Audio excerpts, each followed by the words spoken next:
Today, the purpose of today is twofold, really. Firstly, it's to try and connect the dots and join up some of the practitioners who've been doing this Schools of Sanctuary work. And secondly, to share ideas and inspiration in short snippets, and hopefully you'll go away with some things that you might like to try in your setting or to share with your colleagues. So we're going to hear from several schools across our local network, and they're each going to share a very short example of a piece of work they've been doing as part of the Schools of Sanctuary initiative. And at the end, we should have time for some questions and answers. So to kick us off, we've got Ellie Cleaver, who's a Year 6 teacher and the Schools of Sanctuary lead at Colchester Primary, and she's going to share with us a little bit about a local history project and how her school's been responding to local prejudice towards asylum seekers. Over to you, Ellie. Great, also, I should say, sorry, I am going to try and time you guys. I've got my 6-minute timer here, so I will let Ellie know when she's had about 5 minutes so she can try and wind up. Time starts now. Thanks. Thank you, Jake. Hi, everyone. So I'm going to briefly talk through sort of how our journey started and then a few things that we've done, and then finish off with our future plans, which is what Jake sort of specifically asked me to talk about today.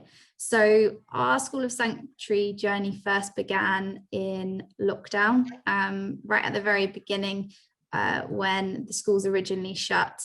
And it was due to that there were high numbers of asylum seekers that didn't have anywhere to go, and so the Home Office decided that they were going to reside them in different places, one of those being a village local to us. It used to be called RAF Colchester, it's now known as Bardesfield, and they were housed for that period of time, which extended to about 9 months in the end, in what used to be some buildings that were used by people within the forces at the time.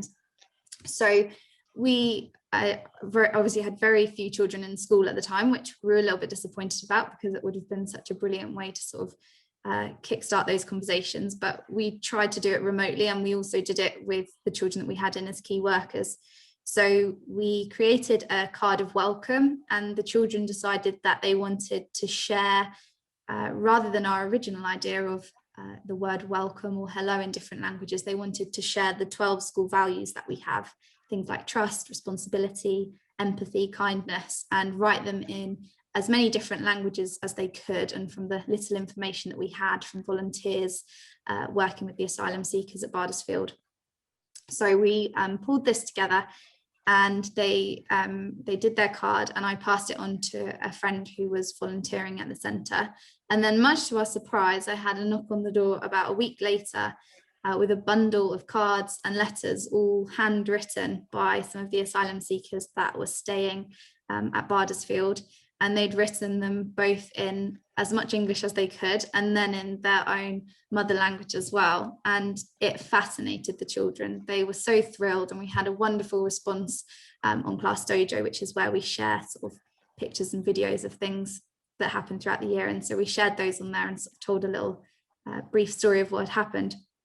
And that's kind of what really kick-started us off. And since then, we've tried to embrace as much of the School of Sanctuary kind of network as we can. So we celebrated a day of welcome in 2020 with the children that were in school in reception Year 1 and Year 6. And we did the Hexagons of Hope project, which they really enjoyed. We've also invested about £250 in our school library, and I just thought I'd show you some of the text that we've got, and I've got a list of these that I can share with people if they're interested. These 3 novels in particular we now use as class novels, so Year 5 read Boy at the Back of the Class, and Year 6 read No Ballet Shoes in Syria and Letters from the Lighthouse, which has themes of migration in relation to the kinder transport during World War II. And then there's graphic novels in there too. And we've also got some picture books that we use, which have just helped us to kind of develop those conversations with the children. So we've done that. We've also got involved in a project called the New Leaves Project, which has kind of been and gone almost now, but was a project where several schools were involved, and each child was able to make a leaf and design it with their name on it, and then also people from New Roots, so families involved with that organisation, which I think are families that have sort of migrated to Norfolk, and some are asylum seeker and refugee families, and they created leaves as well. And then that was on display a few weeks ago as part of the Makers Festival at the Forum, and it's now travelling around the schools that were involved so that they can display it at school. So that's kind of a brief snapshot, I guess, of what we've done so far, but our plans are growing, and next year we're hoping to do a school-wide project to support what we're learning about in respect of School of Sanctuary. So we're doing a migration local history project, which is being supported by people like Jeanette, who's kindly given up lots of her time already to talk us through the process of having such a large project, and also Pete Hubery from Wensum, have I said that right? Wensum Junior School, yeah. Who's also given up some of his time to talk us through similar projects that they have done at Wensum and sort of how to make them work successfully. So our plan going forward is that as of spring term, children in Key Stage 1 are going to be, so the whole local history project kind of hinges around World War II, but there are deviations from that a little bit just to make it as real and as local as we can. So we've got Key Stage 1 looking at evacuees during the war, so local children that might have moved, people that moved to our local area as a safe place, a place of sanctuary. Year 3 are going to be looking at the Windrush generation and why people migrated to England, but perhaps to our eastern area after the war. Children in Year 4 are going to look at the Basque Refugee project that I know Jeanette worked really hard on, with several people that are on this call too, I think. You've got about a minute left, Ellie. Sorry to interrupt you. Sorry, yeah, of course.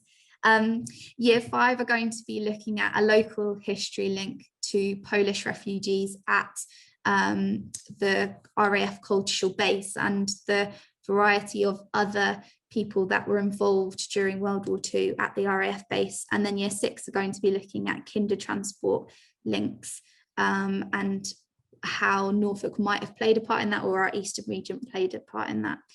And then what's going to happen with all of that kind of project is that it's going to culminate in an exhibition which will take place in our school, and we're hoping to be able to invite the local community and parents, and then we're hoping to tour that exhibition with some large printed display boards around Norfolk libraries, so our outreach is as wide as it can be. So very briefly, I hope within my time, that's Cultural's journey so far and what we plan to do. So yeah, thank you. Thank you so much, Ellie. That was amazing. You packed so many ideas and activities in such a short space of time. And I can't wait to see what comes from your history project. It's a really fascinating slice of local history. So we're just going to move on because we've got lots to get through. So next person who's going to be speaking is Lisa Andrews from Framingham Earl. And they are one of our original Schools of Sanctuary, one of the first in Norfolk. So over to you, Lisa. So we have brought in GCSE citizenship studies at our school about 3 years ago, and that has been brilliant because so many of the themes that we focus on, we've been able to bring into that GCSE. So with the really lovely experience that we had, we did this as part of Norfolk Welcomes Day last Friday. We did a few different things. We had all of our Year 8s are doing an equalities unit of work at the moment, and so we made sure that all the Year 8s were doing a specific lesson on refugees and learning about why they have to flee and understanding like what we can do to be welcoming of asylum seekers and refugees. We also booked a session with the Norwich Record Office, and they talked to us. They did like a Zoom session with us and talked to us about refugees and the history of refugees in Norfolk over the last 500 years. That was really great too. But the kind of key thing we want to do is with our Year 10s. And so with one of our Year 10 classes, who are also in history looking at migration. So they're looking at kind of conflict in GCSE citizenship studies, and so they've been learning about Syria. They've also been learning about Syria in their history GCSE.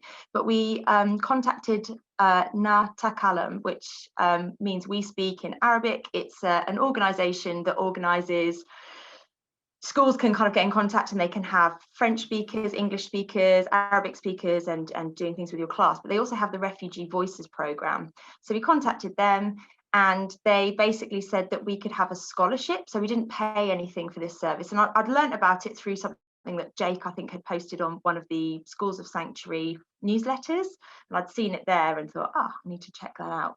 So we contacted them, gave them our time and date that we wanted, and they gave us the name of our speaker, who was a lady called Gemwa, and she was from originally from Syria, but now living in Istanbul in Turkey. She contacted me, and we had an initial conversation on Zoom and just chatted about, so I could get to know her, tell her a little bit about my class, what we were kind of, our expectations of the session would be, which was really, really lovely. And so then we did the session with our class last Friday, and it was brilliant. She'd asked me, have any of your students ever met an asylum seeker or a refugee? And actually none of them had. Not a single person in the class had until then. So that was their first proper time of speaking to somebody who was a refugee herself. And it was just really an hour of questions and answers, and them just understanding her life, understanding why she fled, understanding her family life now, what life is like in Istanbul for her.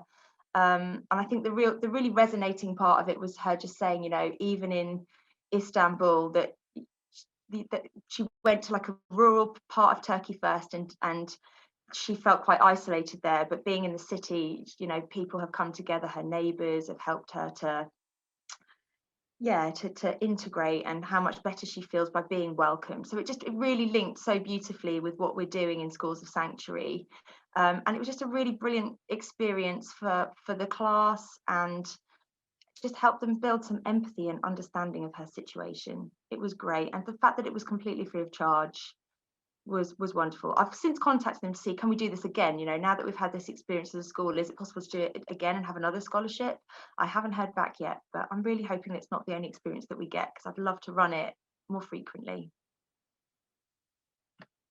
Thank you so much, Lisa.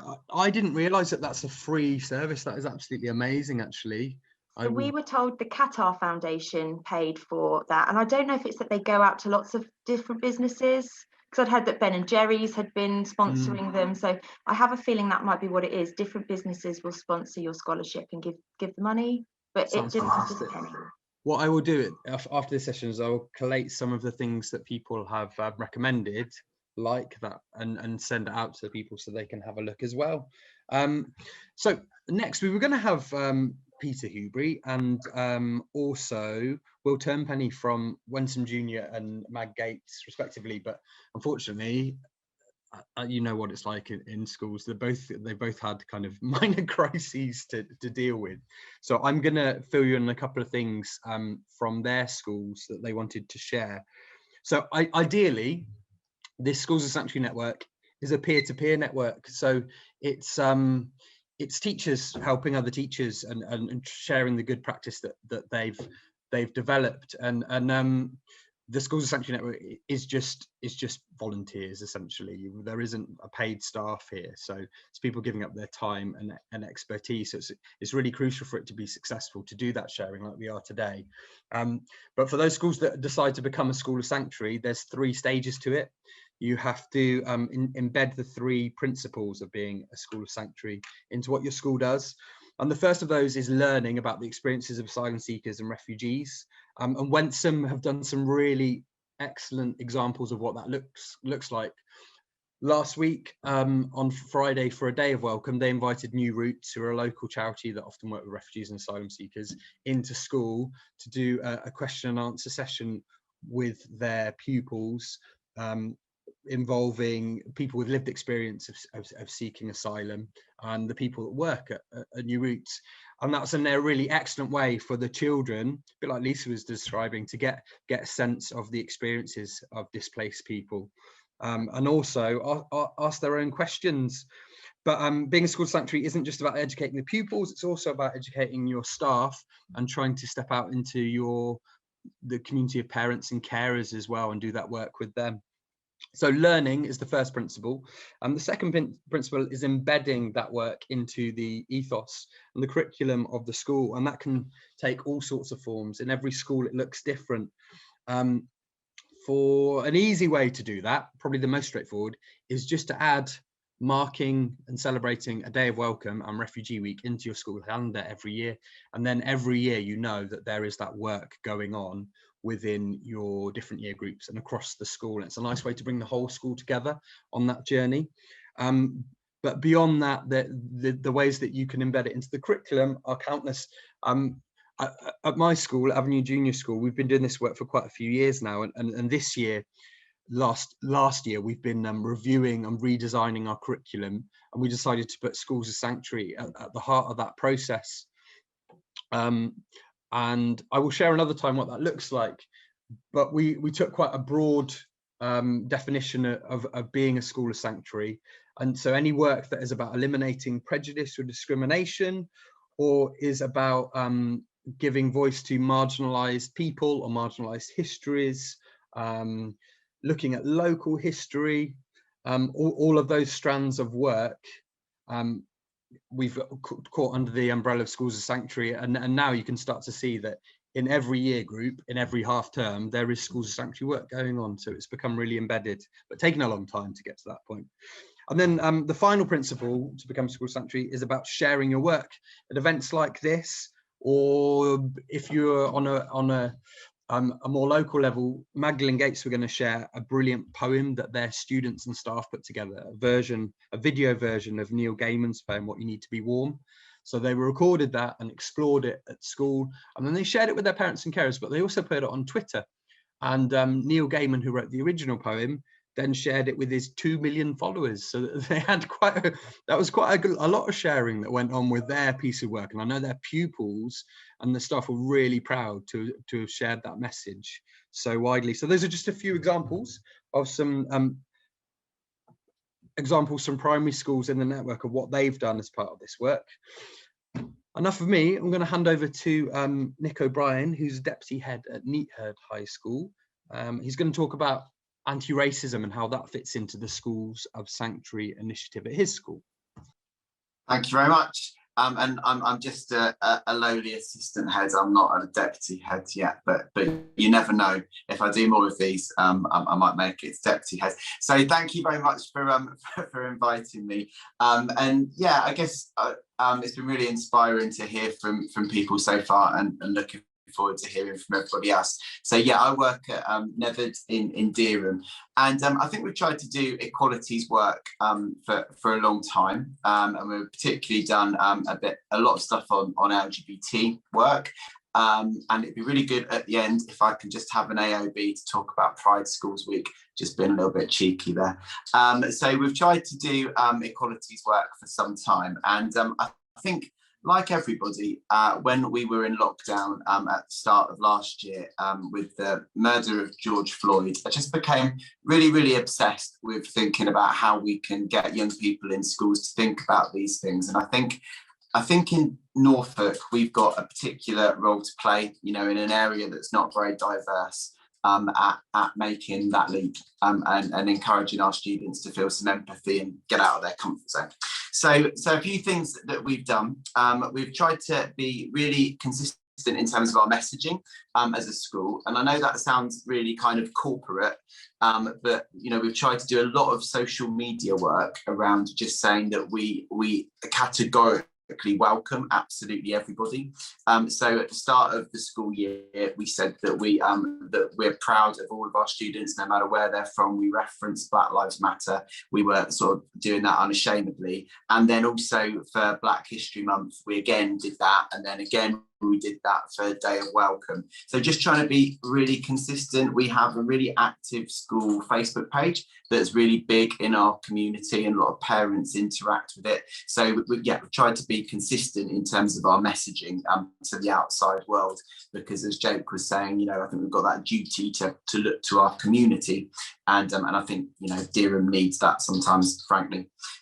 We've really tried to use Form Time as a vehicle to do work. So particularly in Black History Month, we've done a lot of work around Black history, obviously. So we did a reading task where the students were reading about different areas of Black history. And we also used the really great John Amici video clip where he was talking about white privilege to open up a debate about that in Form Time. One thing that we've really discovered as a result of that is the importance of training form tutors to do that. And I guess we've come to this meeting because we're all super passionate about it, but not every form tutor's got the confidence to do that. So we've tried to do quite a lot of training with staff to deliver these things. So we did that in October for Black History Month, and that was successful. We've also launched an equalities group this year. Prior to lockdown, we had an LGBT group called Strive for Pride, and that's been quite active over the past few years. But we really felt that we needed to do a broad equalities group, and that we also wanted to make it a group that had parents, pupils and teachers in it. So it was everybody working together. And so we formed that this year. It has been tricky over lockdown to get the kids into doing that. So we're going to this half term have a face-to-face meeting, but we've made some progress online, and we've formed the group, and we've done terms of reference, and we used it to really push the stuff we did in Black History Month. We had a meeting in spring too, and again, as Jake said about tackling all forms of prejudice, it was just after the death of Sarah Everard and the vigil afterwards, and all of the group felt that we wanted to do stuff in school about that. So we then did a series of assemblies about tackling racism. So we're kind of looking at it all as a whole. Another bit of work we've done is with Gresson Hall. So we're really fortunate to be close to Gresson Hall Museum.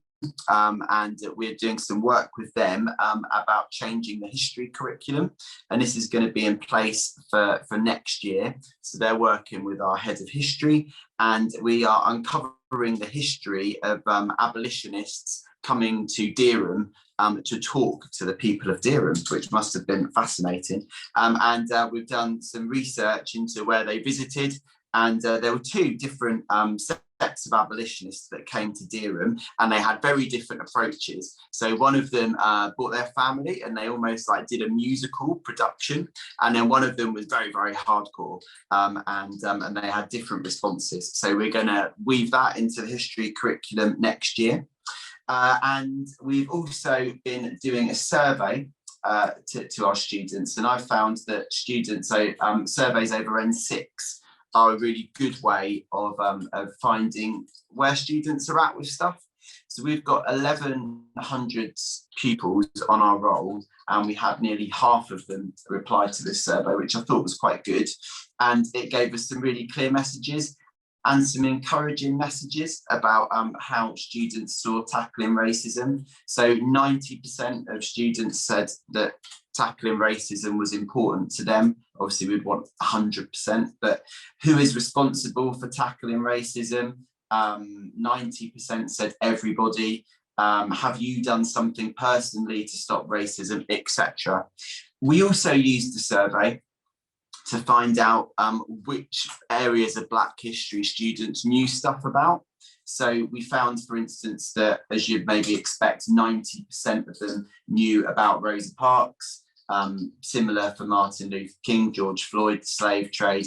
But there were other elements like Stephen Lawrence that only 15% of our students knew about, apartheid, about 35% of them. So it's allowed us to make changes to the curriculum based on things that they've identified that they want to work on. So that was useful. And then finally, just thinking about bringing it back to schools of sanctuary, we are currently applying to be a school of sanctuary. Apologies, it's taken us a bit of a while because of lockdown. We haven't been able to do everything that we've wanted to do, but we were able to launch it last year when we were in lockdown, and I thought the resources were great, and the students did engage with it online, and they produced some really nice work, some great poetry, which again we were able to share on social media. This year we focused on, because it was so great that it rolled into Refugee Week, so we've actually had 2 weeks of form time activities, 1 week doing the stuff that was in the assembly PowerPoint, and then we've been doing the Ali's journey work this week, with the aim of them really trying to think about what it must be like to be a refugee and to have to flee your country and everything that comes with that. So yeah, so we're just trying to do everything we can to just bring these things up consistently, so it's not just in a month, that it's not just, you know, for a particular day, that it is kind of woven throughout their time at school. Thank you so much, Nick. That was amazing. You're a pro at this, aren't you? you packed so much in, and I think what you demonstrated really well is that schools of sanctuary and equalities work, for it to be effective, it has to be whole school. And it was really interesting and inspiring to hear how you've achieved that with your staff and pupils across the school. And I love the idea of doing a pupil survey in particular around racism. I've been doing a survey with our staff and parents and carers, but yeah, of course it's so important to capture pupil voice as well. So you've given me something to go away with and work on there as well. So thank you. Next person to talk is going to be Zana from the Wensum Trust. Are you still there, Zana? Yes, I am, thank you. I feel like I've underprepared now, because I'd only planned to talk about one project that I was involved with in school, but I'll try and bulk it out a bit. You can let me know how I do for time, Jake. So yeah, I work with the Wensum Trust. One of our schools is Helsden High School, and I used to work there. And during my time there, I was the School of Sanctuary lead. And one of the things we tried to do at Helsden was to embed themes of sanctuary and welcome into every subject across the curriculum. And sometimes that would result in cross-curricular projects. So for example, students would study a poem written by a refugee in English, and then they use they take inspiration from that poem to create imagery that would then be put onto a mug that they were making in D&T, for example.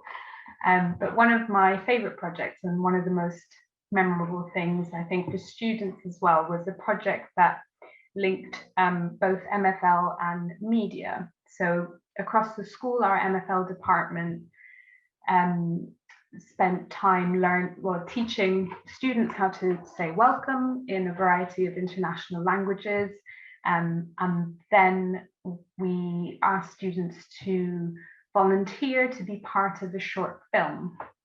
Now, a lot of these were native speakers in the languages that they picked to say welcome in on the short film, but others were not. And then I worked very closely with year 12, so sixth form media students, film study students, to script and to film, edit and produce a short film to celebrate the school's School of Sanctuary Award. And the students did everything. I was just there to kind of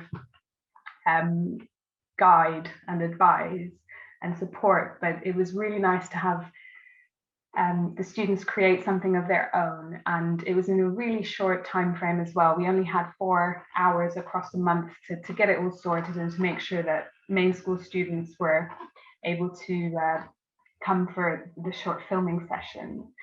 So I'm going to share it with you if I can. It's very brief but quite powerful, I think, and it was shown at the school's assembly when we received the School of Sanctuary Award. So please bear with me.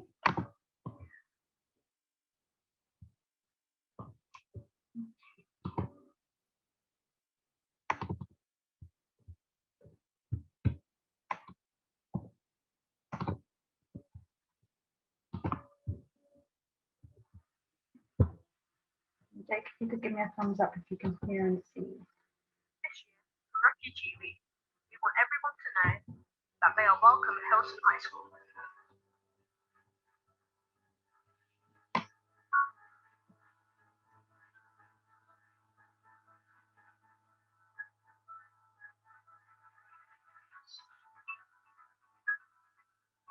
What's that?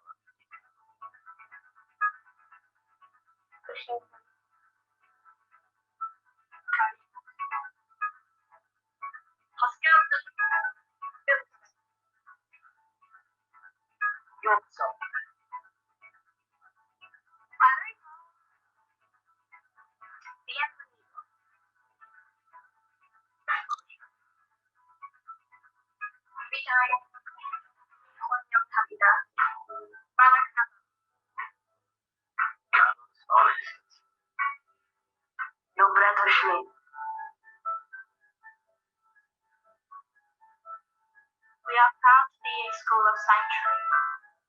We are proud to be a safe and inclusive place for everyone.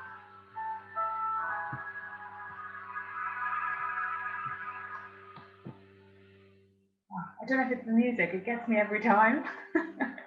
But yeah, really positive and just enjoyable experience for the students, and I think they were really proud of it as well, which yeah made all the difference. I think it's playing again, oh dear.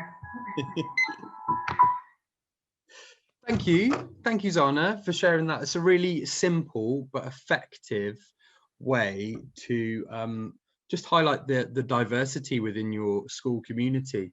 I think Norfolk has a reputation for maybe not being very diverse. That's the perception from other parts of the country, but you don't have to look very far to actually see that we do have very diverse communities, and not only in Norwich in the city and in our major settlements, but also if you look historically at the different groups of settlers and migrants that have come to Norfolk from different parts of the world.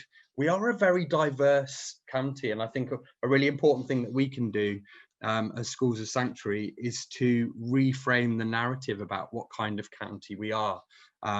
We are a diverse and welcoming and inclusive place, so that's what we aspire to be, and small things like that video can demonstrate that, I think. So thank you very much. Very briefly now, before I hand over to Dr. Jeanette Baxter, I'm going to talk a little bit about the award process. So usually in February in Norwich, we have an award ceremony, and we recognise not only the schools that have become schools of sanctuary, but also the other places and groups of sanctuary as well. So in Norwich in recent years, we've had the University of East Anglia become a University of Sanctuary, Norwich Arts Centre, what used to be Norwich Theatre Royal, a whole host of different groups from different parts of society have also declared themselves as places of sanctuary and gone on that journey. But in Norfolk now we have 15 schools that have been recognised for their good practice and become schools of sanctuary, and lots more who are in that process, like Neatherd. It's not Neatherd, is it? Is it Nether'd? Those Norfolk place names, like you never, until you hear them, you've got no idea how to say them. Nether'd. Nether'd, thank you, Nick. I won't get that wrong again. So as I said, we've got 15 schools and hope to add more in the next year. But amazing that last Friday we had 90 Norfolk schools participating in one way or another in a day of welcome. And I'm hoping that that will be the starting point for some of those schools to become schools of sanctuary as well. So in this past year, we've had Taverham Junior School and Recreation Road infants have both become schools of sanctuary. And then Magdalen Gates and Notre Dame High School, Wentham Junior School and Avenue Junior School have all been re-awarded. So after 3 years, you're expected to reapply to confirm your status again. So I'll include in an email after this some information about what that application looks like for those of you who are more interested. But I'm going to hand over now to my lovely colleague and friend at Anglia Ruskin University, Dr. Jeanette Baxter. And we've developed over the last few years a day of welcome, and one of its focuses, a key focus, is uncovering Norfolk's history as a place of sanctuary. So she's going to talk about that in a bit more detail, and about a day of welcome in a bit more detail as well. Thanks, Jake. Hello, everyone. It's so lovely to be here and to hear about these amazing projects that you've been developing to build a culture of welcome and build a culture of equality, but also I think to kind of develop projects that challenge dominant narratives, you know, and ask difficult questions about social justice. That's really important. So it's just brilliant what we've heard so far. So yeah, for those of you who don't know me, I'm Jeanette. I teach modern and contemporary literature at Anglia Ruskin in Cambridge, but I live in Norwich, and most recently I've been working in Norwich as well. My research sits at the intersection of literature, history, politics, and the visual arts. And more recently, I've been developing my research and practice in relationship to community activism. So since 2017, I think it is, I've been working with schools and artists and heritage organisations and communities and schools and members of the public across Norfolk and Cambridgeshire on community heritage and activism projects. And what they've typically done, as Jake has mentioned, is they seek to uncover sort of marginalised histories or lost local histories, particularly around issues of refugee migration and exile. And it's in this capacity why I'm here today, and this is how I got to meet Jake. So Jake asked me to lead a school and citizens research project back in 2018 to launch what was Norfolk Welcomes. And together we've gone on to develop refugee migration projects to support what's now known as the Day of Welcome. And the most recent example of that, Ellie mentioned it earlier, it's the multi-partner project funded by the Heritage Lottery called Havens East. And it uncovered the lost stories of Basque child refugees in 1930s East Anglia. And the research for that project underpins some of the learning resources for Day of Welcome last year and also the Day of Welcome this year. So the Hexagons of Hope activity that Ellie mentioned earlier, that was based on the hexagon, which was the identity tag that the children wore when they left Bilbao to start a new and temporary life here in the UK. So I'm really lucky in the last few years to have worked with schools in Norfolk and Norwich. So I've worked with Pete and Winsome Junior School on their project Come You In Again, which drew on a very kind of long and proud history of refugee migration in Norwich. So that project covered 900 years. So that was quite a stretch, but the outcomes were beautiful. And I'm really looking forward to working with Ellie on the Polish refugee project and in World War II. I think that's just going to be fantastic. And all of these projects, you know, along with everything else that you're all doing, is testimony to how very rich our history is here in Norfolk, of offering sanctuary, of being offering cultures of welcome, building communities of welcome.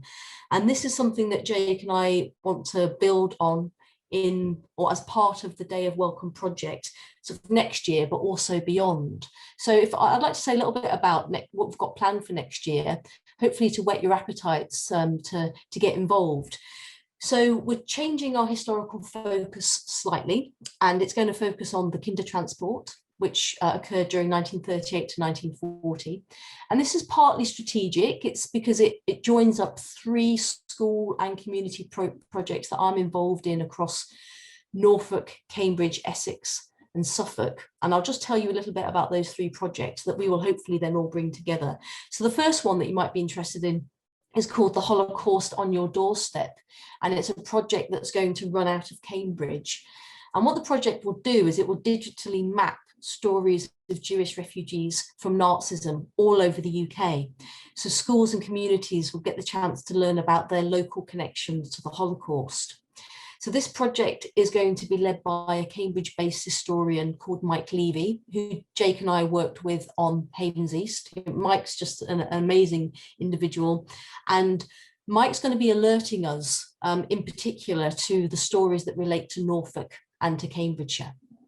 And then the second project that we're going to draw on is a Kindertransport memorial project in Harwich.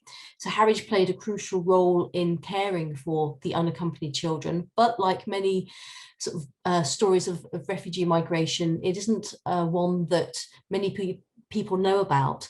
So as we speak, the artist Ian Walter is creating a sculpture to mark this little known aspect of Essex heritage. And you might know Ian's work. He created a sculpture called The Children of Calais, which is situated now in Saffron Walden.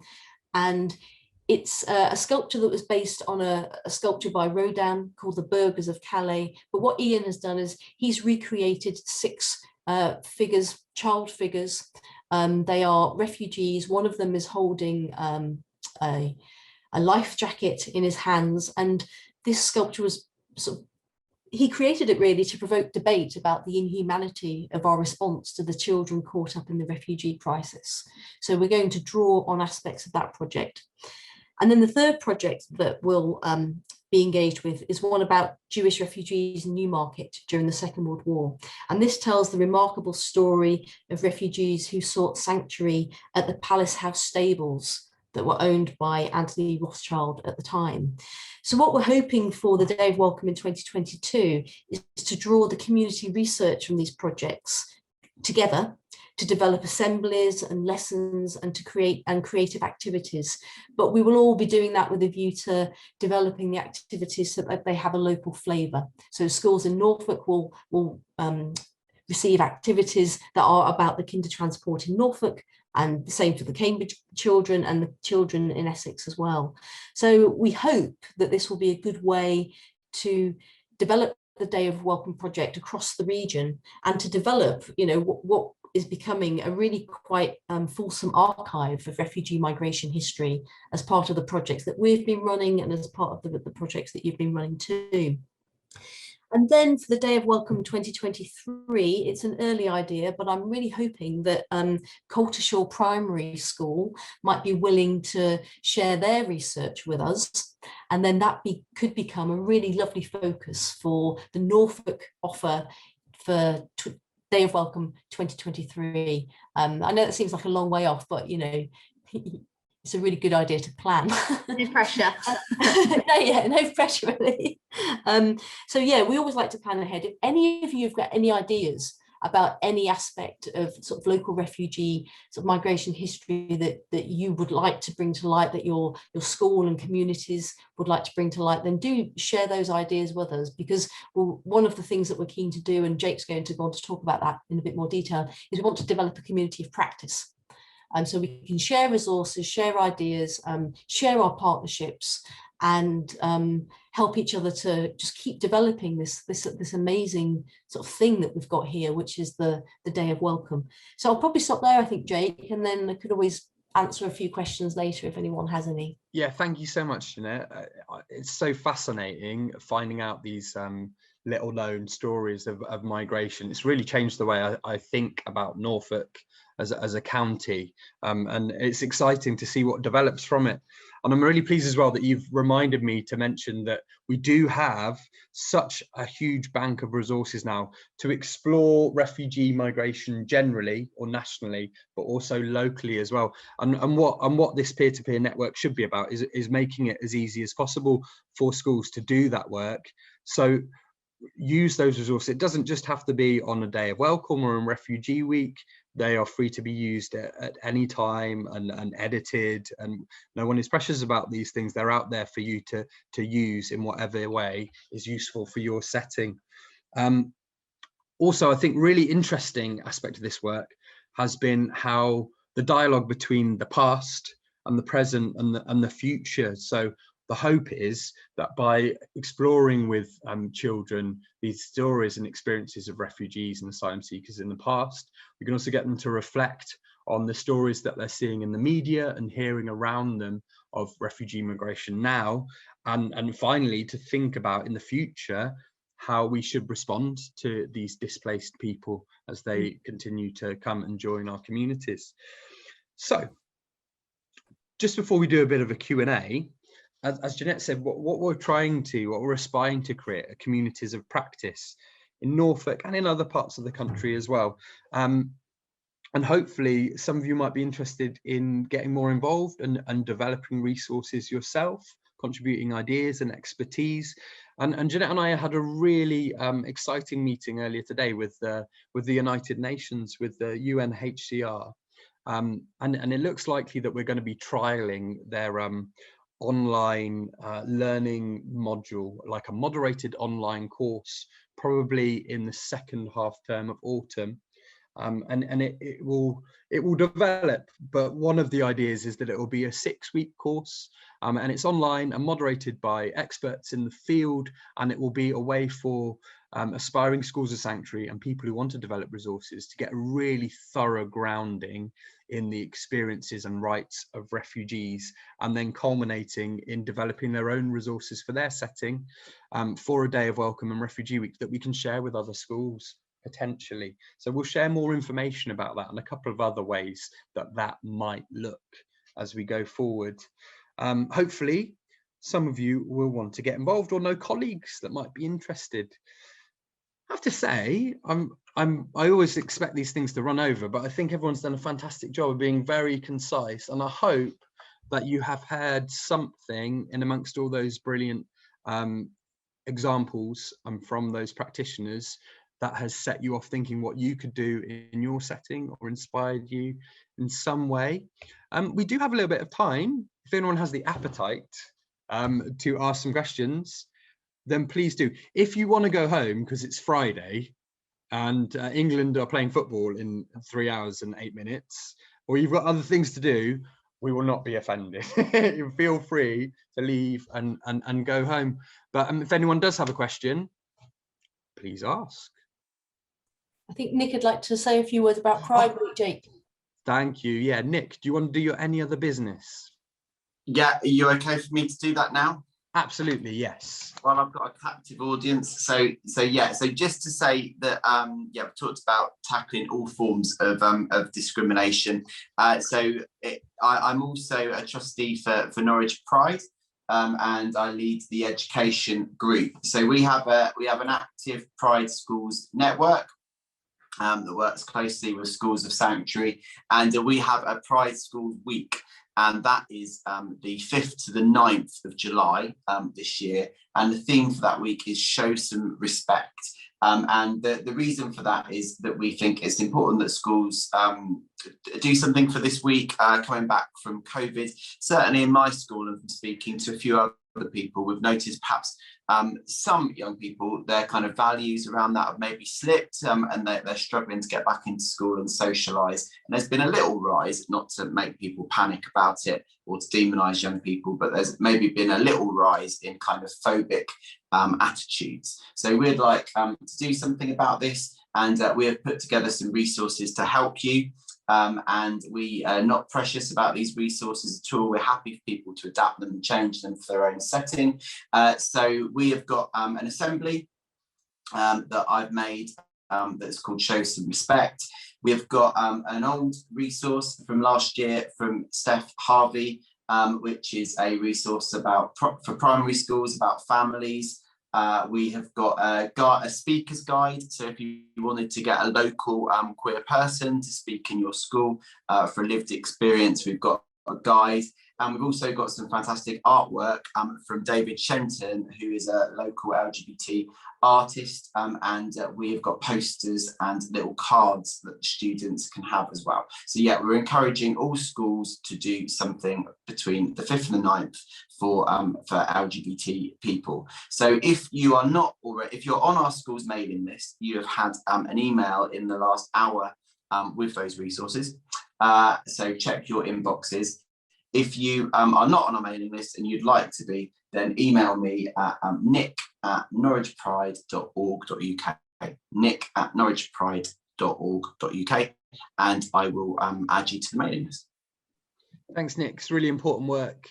We took part last year and we definitely will be again. And if you send me a few sentences, Nick, I will add it to the evaluation email for a day of welcome that I'll be sending out next week. Signpost you that way as well. Does anyone have any questions? Not just, it doesn't have to be for myself, it could be for any of the people that have spoken today.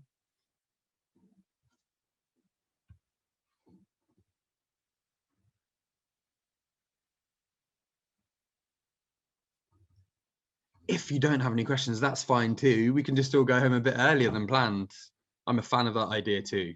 But if you do have a question that you didn't want to ask in front of everyone, feel free to email me and I can get back to you that way. Or if you wanted to talk about any of the things that have come up, I'm sure that some of our colleagues wouldn't mind sharing their contact details potentially as well to discuss the specific projects and initiatives that they've mentioned. Shall we say goodbye and go home? Thanks, Jake and Zana, for organising. It's been really great. Thank you, Ellie. Thank you, everyone, so much for giving up some of your Friday. Take care, everyone. Bye. Bye. Bye. Thank you, everyone.